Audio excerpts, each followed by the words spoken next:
Hey, what's up? You're back at the Trailer Project. I'm Alex Miller, writer for Battleship Pretension and Film Inquiry. Today we're going to check out one of my personal favorite movies, and that is Bertrand Tavernier's Coup de Torchon. Terrific film. But sadly, even though this happened a few months ago, I just recently learned that Bertrand Tavernier passed away.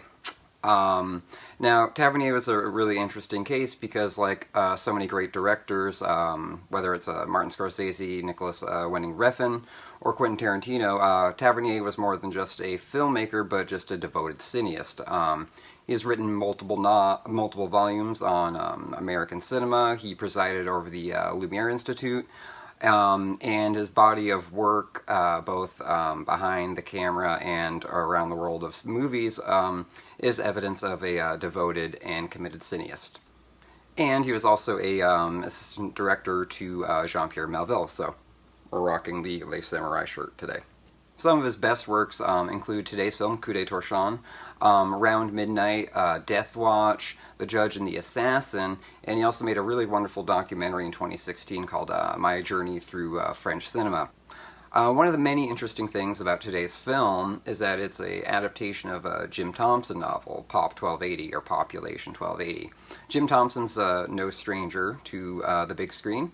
Stephen Frears' The Grifters is based on a Thompson work, as well as Sam Peckinpah's The Getaway. There's also the remake of The Getaway, but I don't know much about that one. This very, I think, underrated, underseen 1975 film starring Stacy Keach, The Killer Inside Me, based on the book of the same name. Terrific, I think, in its own right. And there's also Stanley Kubrick's The Killing, a very incredibly well-made film noir, and I think one of the movies that really put Kubrick on the map. However, of all these Jim Thompson adaptations, I think Bertrand Tavernier really understands how to navigate this kind of very dark cynicism that is very much at the core of Thompson's work. However, one of the most compelling changes is that Bertrand Tavernier transplants the story from a small American southern town to French colonized West Africa in the 1930s. And the result is very much a different film. However, the themes of corruption, law enforcement, and abuse of power takes on a much different dimension, and I'll dare say a much more profound dimension. Now, you're probably wondering why I look different and sound different. Well, that's because there was an audio flip in the original introduction, and I'm not going to re-record the entire fucking thing. So, without any further ado, let's check out the trailer for Coup de Torchon. Now, I know what you're thinking. Hey, I thought you said the name of the film was Coup de Torchon. Oh, I guess the loose translation of Coup de Torchon is clean slate. Or it usually means to wipe. Now, this is the U.S. trailer. It kind of has this pulpy narration pointing out all of the ironies within the themes of the film, and it actually works quite well. It's a comedy.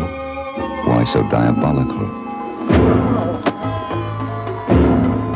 If it's a mystery, why so beautiful? Isabelle Huppert taking some clothes off. This was another early Isabelle Huppert role, I think alongside Pialet's Lulu. This is one of her really great earlier performances. Now there's Philippe Noiret. He's perfectly cast as this kind of sad sack. He's the sheriff's son. He's getting kicked around. So yeah, he's in a crappy marriage. His wife is pretty much sleeping with her brother. Is the wife. The lover is the brother. Then he starts having an affair with Isabelle Huppert, and then they start murdering people. This perfectly falls in line with Jim Thompson's themes of people exploiting their positions in law enforcement to, achieve their own means and basically do what they want and kill people. It is funny, the trailer does give away a lot, but these two guys are assholes, and it's fine that they get shot. You kind of have all the usual machinations of a film noir. You've got a tawdry affair, you've got duplicity, murder, adultery, sex, and all that shit. However, what you have is that you have these characters, committing these acts of violence, and they seem wholly indifferent to the consequences of them. Now, think about all that, and then you transplant those actions to colonized West Africa. And then the film takes on this sense of depth, which is subtly and not so subtly profound. I think that you can actually more effectively critique something like colonialism through the guise of genre. Anyhow, this has been Coup de Torchon, or Clean Slate, as the trailer will tell you. Thanks for watching. This has been Alex from the Trailer Project, and we'll catch you later.